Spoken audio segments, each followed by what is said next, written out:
할렐루야. 오늘도 하나님의 은혜와 평강이 예배하는 우리 모두 가운데 넘치기를 원합니다. 작년에 저희 우경이가 헬스를 하고 싶다라고 했어요.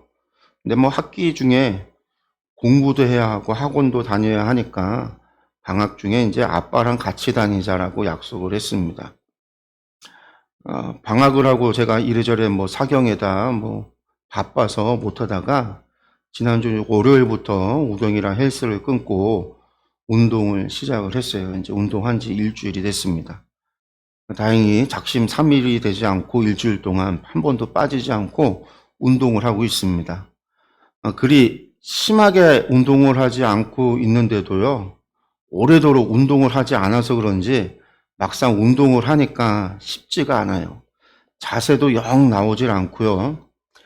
마음으로는 막 무거운 거 막 들 수 있을 것 같은데 전혀 들지도 못하겠고, 막 팔이 아프더라고요. 조금만 무게를 올려도. 뛰는 것도 힘들고, 나이도 나이지만 일단 몸무게가 많이 나가서 그런 것 같더라고요. 마음은 멋있게 자세도 나오고 무거운 것도 늘 것 같은데 영 아니더라고요. 매년 새해가 되면요, 여러 가지 계획을 세우죠. 그 중에 가장 많이 세우는 계획 가운데 하나가 바로 다이어트, 운동, 이런 것들이라고 그래요. 혹은 이제 뭐 영어 공부, 새롭게 영어 공부를 하겠다, 외국어를 하겠다. 매년 새해가 되면 이런 계획들을 세우는데 그런 계획을 세우고 또 매번 실패를 해요. 그러나 또 새해가 되면은요, 이런 계획들을 또다시 세웁니다. 그런데 여러분들은 또 어떠신가요? 우리가 세운 계획들, 한 달이 우리가 이제 마지막 주거든요. 혹시 작심삼일이 되고 또 지나간 것이 있는지 한번 되돌아보면 좋을 것 같아요. 저와 우경이는 일단 작심삼일은 지나갔습니다. 이번 주도 열심히 운동해 보려고 해요. 저는 이제 운동뿐만 아니라 다이어트도 시작을 했어요. 사실 매년 다이어트를 해서 살을 빼기는 했습니다. 티가 안 나서 그렇지 매년 10kg 정도를 뺐다가 10kg가 다시 쪘다가 또 10kg 뺐다가 또 10kg 다시 쪘다가 이게 늘 반복을 했어요.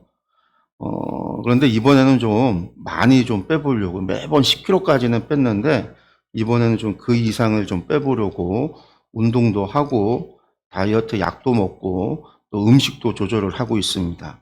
이번에는 꼭 성공을 해보려고 합니다. 근데 여러분, 어떤 결단이나 결심을 했을 때요, 그것을 성공시킬 수 있는 방법 가운데 하나가 무엇인지 아시나요? 그것은 바로 주변 사람들에게 알리는 거예요. 자신의 결단과 결심을요, 알리는 거예요. 나 다이어트 하기로 했어. 나 운동하기로 했어. 나 영어 공부 다시 하기로 했어. 등등의 이야기를 하는 겁니다. 혼자만 속으로 결심하고 혼자만 계획하고 혼자만 생각해서는요, 실패할 확률이 높아요. 그러나 주변의 이야기를 하면은요, 주변에서 계속해서 나를 관찰하거든요. 하는지 안 하는지. 그래서 나의 결심과 계획을요, 상기시켜줘요. 혹시라도 밤에 무엇인가를 먹으려고 하면요, 너 다이어트 한다고 하지 않았어? 그렇게 이야기를 해준다라는 거죠. 너 혹시 지금 운동하는 시간 아니야? 혹은 영어 공부는 잘 돼가고 있어? 라고 주변에서 한번 말해주는 것들이요, 나 자신으로 하여금 나의 결단과 결심과 나의 계획을 다시 한번 상기시키고 그래 해야지 라고 하는 것을 떠오르게 한다라는 거예요. 그리고 자신이 선포하고 자신이 이야기한 것에 대해서 사람은요, 책임지려고 하기 때문에, 그렇기 때문에 성공할 가능성이 높다라는 것이죠. 그래서 저도 이렇게 설교 시간에 이야기를 해보는 거죠. 올해는 10kg 이상의 살을 좀 빼보고 운동을 계속 해보겠다, 성공해보겠다라는 겁니다. 성도 여러분도 무엇인가 계획하고 결심하는 것이 있다라고 한다면요, 그것을 주변 사람들한테 이야기를 하십시오. 그렇게 하는 것이 성공할 가능성을 높이는 방법입니다. 그런데 여러분들, 이것이 그냥 우리 생활의 습관뿐만이 아니에요. 신앙생활도 그렇습니다. 믿음이라는 것은요, 지극히 개인적인 영역의 문제입니다. 내가 하나님을 믿느냐 믿지 않느냐라고 하는 것이죠. 누군가가 나를 대신해서 믿어줄 수 있는 것이 아닙니다. 신앙생활이라고 하는 거, 우리가 믿음이라고 하는 것은 그런 것이 아니잖아요. 내가 믿고 나의 믿음 생활을 하는 것이에요. 지극히 개인적인 거예요. 그러나 이것이 우리의 삶이라고 이야기하고 믿음 생활, 신앙 생활이라고 이야기할 때는요, 그것은 결코 개인적이지만은 않아요. 왜 하나님께서 하나님의 나라를 세우고 또 교회를, 오늘날 교회를 세우셨을까? 믿음이 개인의 영역이고 오직 구원은 믿음으로만 이루어진다라고 하는 거 우리가 그것을 다 알고 있지만 정말 그것만 해당한다면 그냥 각자 알아서 믿도록 하고 그냥 개개인에게만 하나님께서 시간을 두고 개개인에게만 신앙생활 필요 없어요. 그냥 개개인의 한정적인 교회도 나라도 필요 없는 그냥 각자의 영역으로 나눠놔도 되는데 뭐하러 모아서 여러 가지 문제, 사회적인 문제, 나라적인 문제, 교회적인 문제를 일으키냐라는 거죠. 근데 하나님께서는 사람들을 모아서 공동체를 만들었다라는 거예요. 하나님의 나라를 만들었고요. 교회 공동체를 만들어서 교회를 만드셨어요. 그게 하나님의 뜻이에요. 신앙 생활을 함께 할 수 있도록 함께 예배하고 함께 믿음 생활을 하고 함께 신앙 생활을 하도록 그러한 신앙 공동체를 만드신 뜻이 있을 거라는 거죠. 믿음이 개인적이지만 생활은 아니라는 거. 왜 그랬을까? 오늘날 많은 성도들이 교회를 떠나서 홀로 신앙 생활을 한다라고 이야기합니다. 이들을 가르쳐서요. 가난한 성도다 이렇게 이야기를 해요. 그리스도인의 정체성을 가지고 있지만 교회에는 출석을 하지 않는 사람들을 가리키는 말이에요. 이 가나안을 거꾸로 하면 안 나가가 되는 거죠. 어디를 안 나가요? 교회를 안 나간다고요. 가나안 성도, 안 나가는 성도라는 거예요. 교회를 안 나가요. 교회에 실망한 사람들. 그 코로나 시기를 거치면서 인터넷 예배에 익숙해져서 인터넷으로도 예배 드릴 수 있는데 뭐하러 교회 나가냐고 홀로 그냥 예배 드린다라고 이야기하는 사람들이 많다라는 거예요. 그런데 과연 이들이 성도로서 온전한 신앙생활을 할 수 있을까? 라고 저에게 묻는다라고 한다면 저는요 그럴 수 없다라고 확신합니다. 왜냐면요 믿음이라는 것은 그저 마음으로 생각으로 믿는 것이 아니기 때문에 그래요.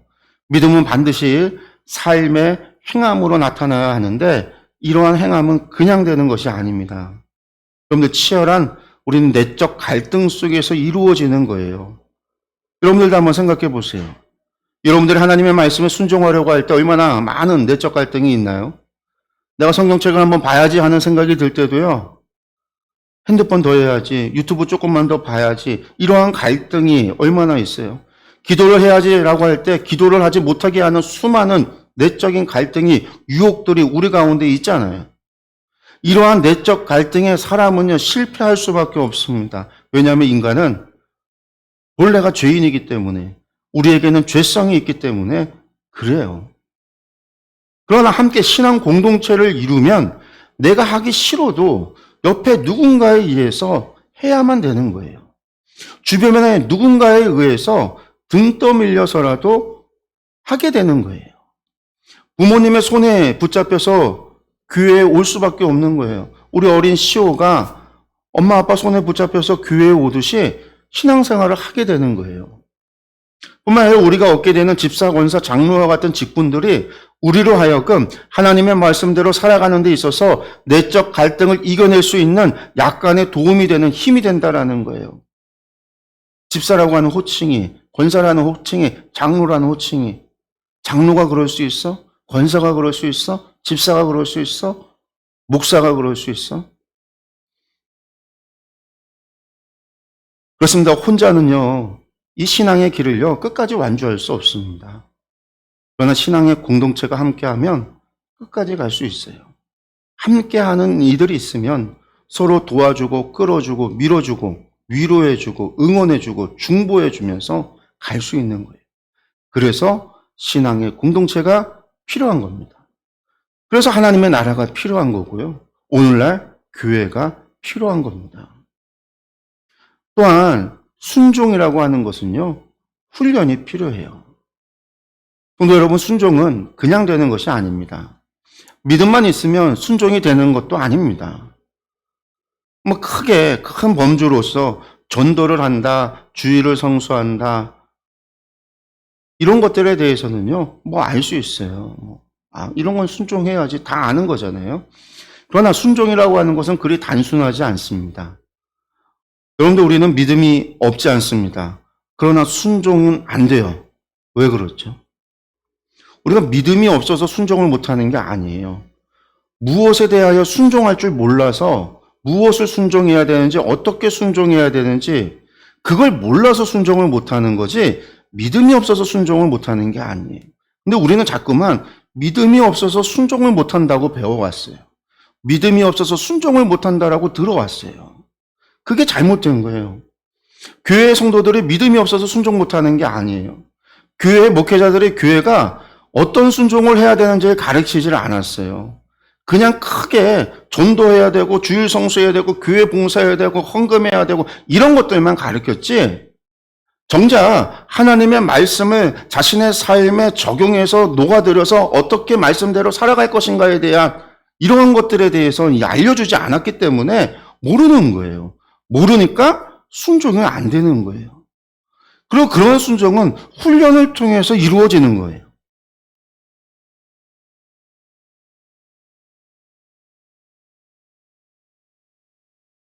근데 우리는 자꾸만 이런 훈련 없이 순종을 믿음의 영역으로 그냥 믿음이 없어서 그렇다라고 치부해버리니까 자괴감에 빠지는 거죠. 나는 순종이 안 되면 어느 순간 신앙생활을 하는데 나는 믿음이 없나 봐. 이런 자괴감에 빠져버리는 경우가 있다라는 거예요. 중요한 건 사실은 순종을 뭘 해야 되는지 몰라서라는 거예요. 여러분들 예를 들어볼까요? 여러분 지난 주일날 들으신 말씀, 그 말씀을 한 주 동안 순종하셨나요? 제가 이거 질문을 하면 곤란하시죠. 일단 중요한 거는 지난주에 들은 말씀이 뭔지가 기억이 안 나요. 이게 첫 번째, 뭔 말씀을 들었는지 기억이 안 나요. 게다가 무슨 말씀인지 생각이 나도 뭘 순종해야 되나 라는 생각부터 들 거예요. 그래요. 제가 늘 이야기하는 것. 하나님의 말씀을 듣고 내 삶에 그 말씀을 적용해야 내가 무엇에 순종해야 하는지가 나오는데 그런데 우리는 적용할 줄을 모른다라는 거죠. 아니, 적용은 목사님이 해주셔야죠. 설교 때 목사님이 해주셔야죠. 이렇게 말씀하시는 분들이 있을 수 있어요. 큰 범주에서는요, 목사가 설교를 통해서 적용해 드릴 수 있습니다. 본문의 말씀을 통해서, 그래, 우리 전도합시다. 우리가 이제, 마태복음의 25장, 마태복음 예수님의 대위임령의 말씀을 통해서 너희는 가서 모든 민족으로 제자를 삼아 아버지와 아들과 성령의 이름으로 세례를 주고 내가 너에게 분부한 모든 것을 가르쳐 지키게 하라. 이런 본문의 말씀으로 설교를 하면서 우리 선교합시다 라고 하는 거. 그래서 우리 교회가 이제부터 필리핀 선교를 합니다. 이런 걸 적용해서 앞으로 선교를 하겠다. 이런 선교 적용할 수 있어요. 그런데 그런 차원의 이야기가 아니라는 거예요.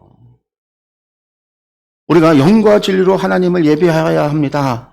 하나님은 오늘도 영과 진리로 예배하는 자를 찾으십니다. 이런 본문의 말씀으로 이야기하면서 예배를 잘 들읍시다. 이런 적용을 할 수 있습니다.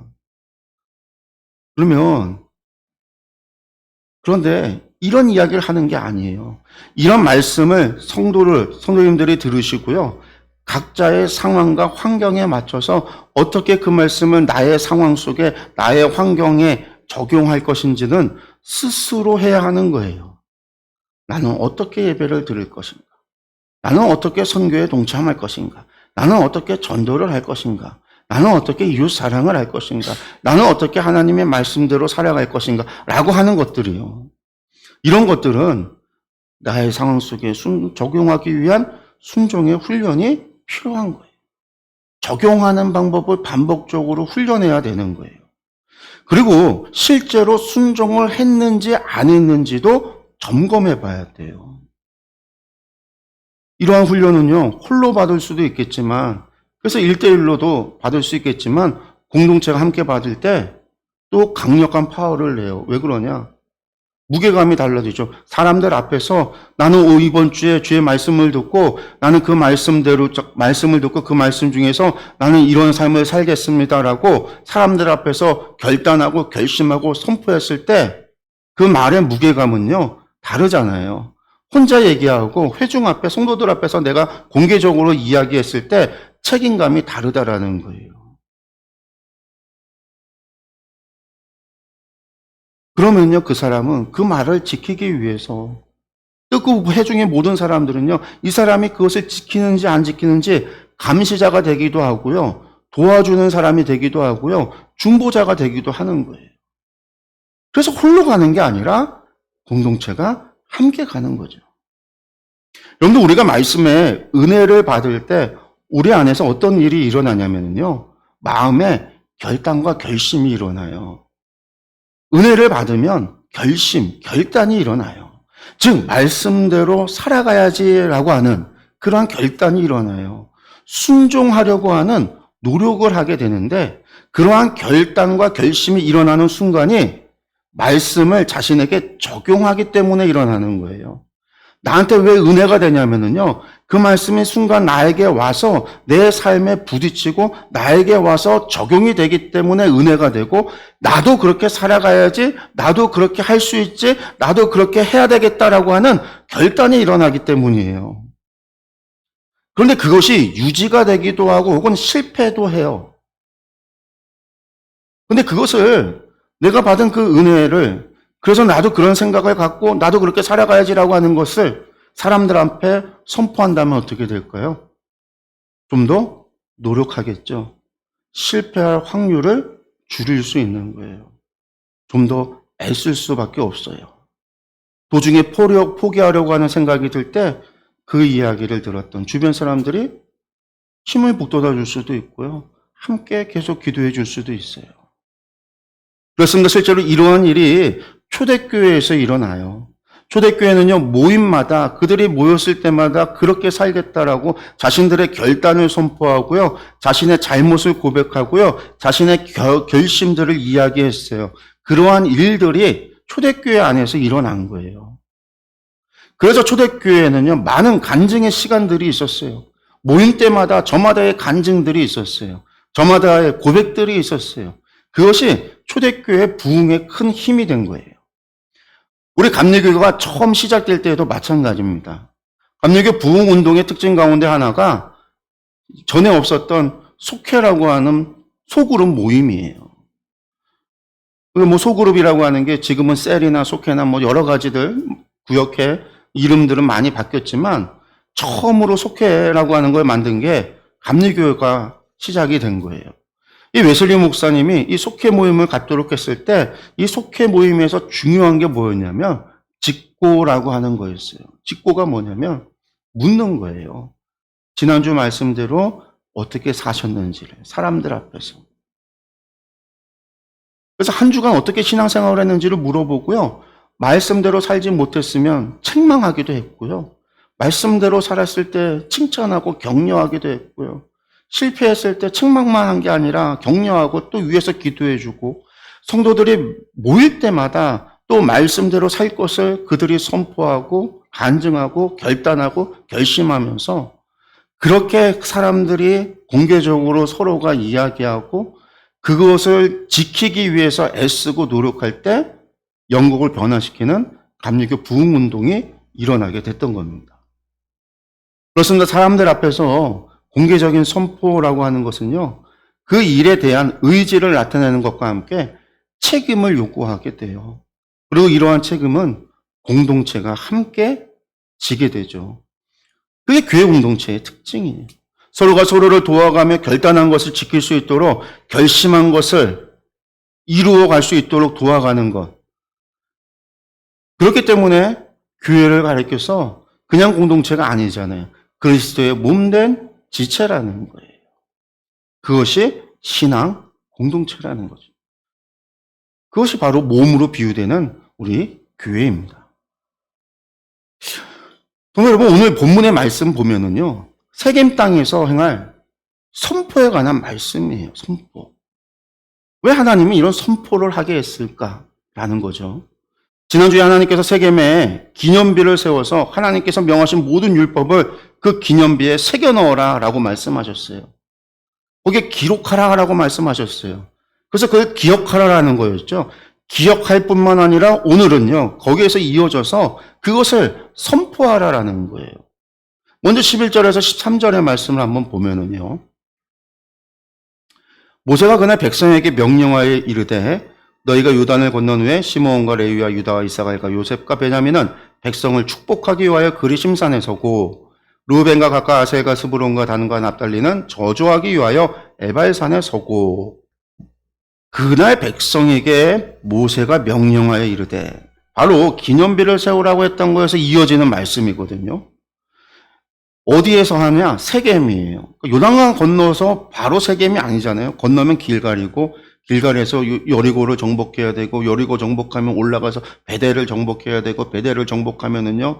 그 다음에 기브와 기브온을 정복해야 되고요. 그 다음에 남부 지역을 정복해야 돼요.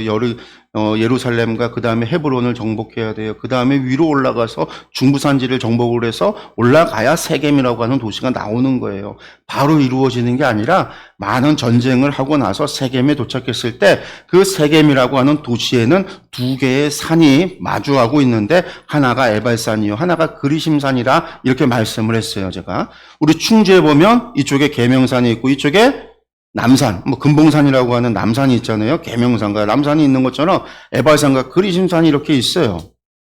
거기에 에발산에 기념비를 세우고는 이어서 에발산에는요, 르우벤, 갓, 아셀, 스불론, 단과 납달리 지파가 저주를 선포하기 위해서 서고, 그리고 나머지 시므온, 레위, 유다, 이사갈, 요셉, 베냐민 지파가 그리심산, 반대편 그리심산에 축복을 선포하기 위해서 서라라고 했어요. 이렇게 에발산과 그리심산의 12지파들을 나누어 서게 한 다음에 각기 축복과 저주를 선포하게 되는데 이 축복과 저주가 모세의 세 번째 설교의 주요 내용들이에요. 그런데 이 축복과 저주를 하기 전에 오늘 말씀에서 보면 레위 지파가 먼저 율법을 선포합니다. 근데 이 율법을 선포할 때 각 지파들이 전부 아멘으로 화답할 것을 명령해요. 아멘으로 화답한다라는 건 뭐예요? 네, 그렇습니다. 동의합니다. 약속합니다. 지키겠습니다. 그런 뜻이라는 거예요. 근데 이 본문의 내용들을 보면은요, 사실 십계명 안에 들어있는 율법, 레위기에 들어있는 율법, 신명기에서 들어있었던 율법들 가운데 있는 내용들이 전혀 새로운 내용이 아니라 십계명부터 레위기, 신명기에 있었던 율법의 내용들 가운데 몇 가지만 추려서 나온 거예요. 그 몇 가지만 추려서 나온 것을 이야기하는 거예요. 그 형식이 레위 지파 사람들이 선창하면 12지파가 화답하는, 아멘으로 화답하는 형식이죠. 14절, 15절만 보면은요, 그 형식이 나옵니다. 레위 사람은 큰 소리로 이스라엘 모든 사람에게 말하여 이르기를 장색의 손으로 조각하였거나 부어 만든 우상은 여호와께 가증하니 그것을 만들어 은밀히 세우는 자는 저주를 받을 것이라 할 것이요 모든 백성은 응답하여 말하되 아멘 할지니라. 아멘. 레위 사람들이 이스라엘 사람들에게 선포하는 거죠.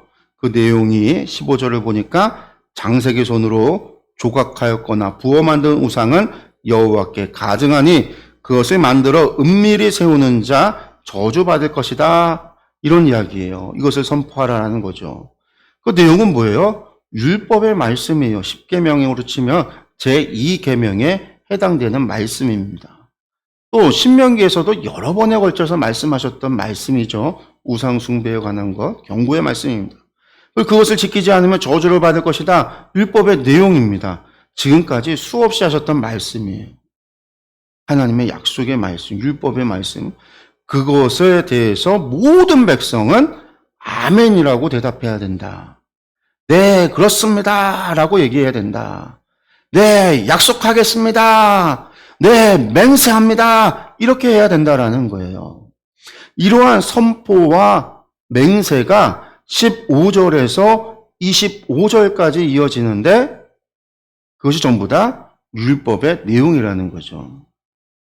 그 중에 16절에서 19절의 말씀은 부모를 경홀히 여기는 자, 그 이웃의 경계포를 옮기는 자, 맹인에게 길을 잃게 하는 자, 객이나 고아나 가부의 송사를 억울하게 하는 자, 그들은 저주를 받을 것이다 라는 율법이에요. 전부 다 사회법에 관한 것들인데 특별히 어느 사회에서나 일어날 수 있는 일들이죠. 범죄예요.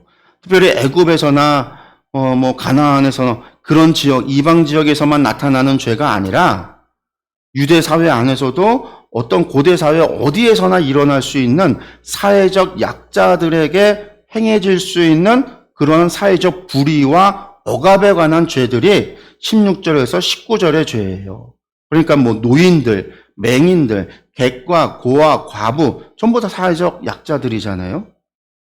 그러니까 그러한 죄의 모습들, 그런 것들에 대해서 하나님께서 금하고 있고 그러한 잘못을 저지르는 자들을 저주하겠다라고 하시는 것이죠. 다음으로 20절에서 23절은 성적인 죄에 대해서 말씀합니다. 특별히 아버지의 아내와 동침한 자, 짐승과 교합하는 자, 자매와 동침하는 자, 장모와 동침하는 자는 저주받을 것이다 라고 했어요. 이 또한 레위기 율법에서 반드시 죽여야 하는 죄로 언급했던 죄들입니다. 근데 이것들은요, 특별히 이거는 고대 사회 전체에서 다 흔하게 나타나는 죄다라고 보기보다는 애굽과 가나안의 성적 풍습입니다. 사실 여기서 나타나고 있는 것들 전부 다 애굽에서 흔히 나타났던 성적인 문제들이에요. 애굽. 그리고 가나안에서 나타나고 있었던 거예요. 근친상간이나 수간과 같은 일들은 애굽에서 흔히 나타났던 문제였고요. 그리고 이제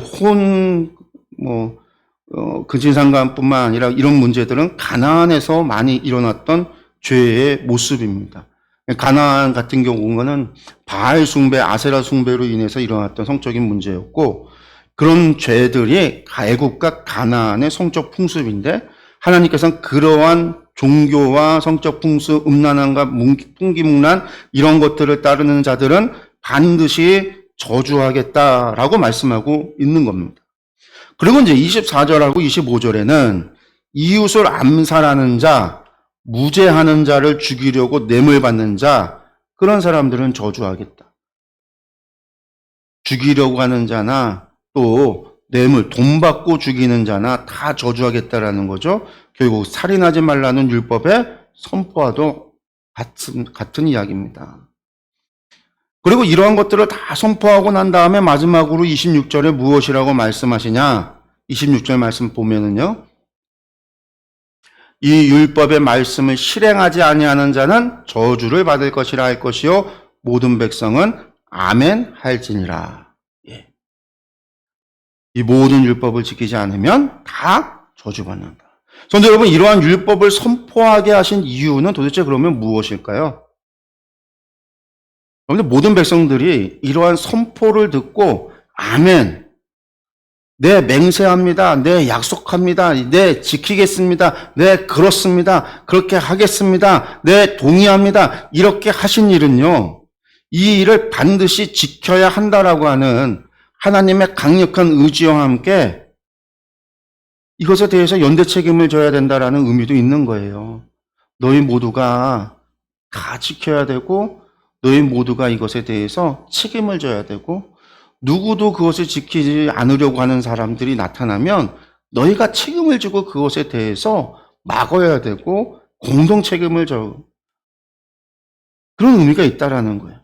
나만 아니면 돼가 아니라 내 가족이, 내 친척이, 내 친구가, 내 이웃이 잘못된 일을 하고 저주받을 죄를 짓고 있다라고 한다면 그것을 두고만 보고 바라만 보여야 되는 것이 아니라 그 사람을 이야기하고 설득해서 돌이키고 회개시켜야 된다라는 거예요. 옳은 길로 인도해야 되는 그러한 연대 책임을 져야 된다라는 거예요. 다른 사람의 잘못을 눈 감지 말고 서로가 책임감을 가져서 함께 공동체를 만들어 가야 한다라는 거예요. 하나님의 나라를 함께 만들어 가야 한다라는 겁니다. 그러면 이것을, 이러한 선포를 하나님께서 어디에서 했냐? 세겜 땅에서 했어요. 그 세겜 땅, 지난주에도 말씀드렸습니다. 이스라엘 약속의 땅의 정중앙이었어요. 그 중앙에서, 그 중심에서 하나님께서 그 땅에서 바로 선포되어졌던 그 말씀들은 그 이방인들의 풍습과 다른, 이방인들과 다르게 그들과 구별되게 살겠다라고 하는 그들의 선포기도 한 거예요.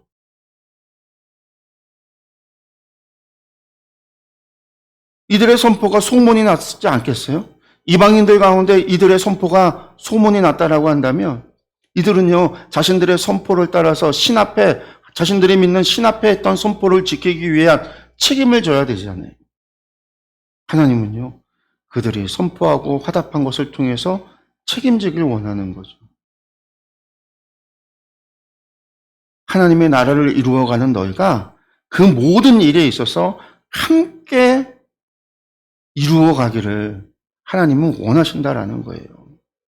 사랑하는 성도 여러분, 말씀을 들으며 은혜를 받는 것이 있으면 여러분들 그것을 입으로 시인하시기 바래요.